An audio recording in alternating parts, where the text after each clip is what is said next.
ফলে এই বাংলাদেশকে এভাবে বিভাজন তৈরি করা যাবে না। এটা ধর্মেও বলে না।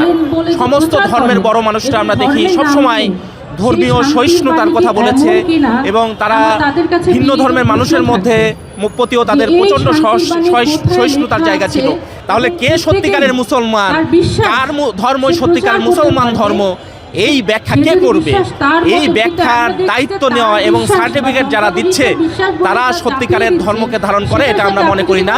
আমাদের রাষ্ট্র একদিন ধর্মের ভিত্তিতে বিভক্ত হয়েছিল। ধর্মের ভিত্তিতে একটা রাষ্ট্র হলে সেটা কত ভয়ঙ্কর হয় সেটা আমাদের দেশের মানুষের চেয়ে আর কারো অভিজ্ঞতা এত বেশি নাই। লক্ষ লক্ষ মানুষের রক্তের মধ্য দিয়ে আমরা এটা বুঝেছি যে একটা রাষ্ট্র ধর্মের ভিত্তিতে হতে পারে না। মানুষ ধর্ম পালন করবে, কিন্তু রাষ্ট্রকে যদি এরকম একটা ধর্মের আবরণের জায়গায় তৈরি করা হয় তাহলে এটার চেয়ে ভয়ঙ্কর আর কিছু হতে পারে না। ফলে আমরা সমস্ত ধর্মপ্রাণ মানুষ, গণতান্ত্রিক মানুষের কাছে এই কথাই বলতে চাই যে ধর্মবিশ্বাস আর সাম্প্রদায়িকতা এক নয়।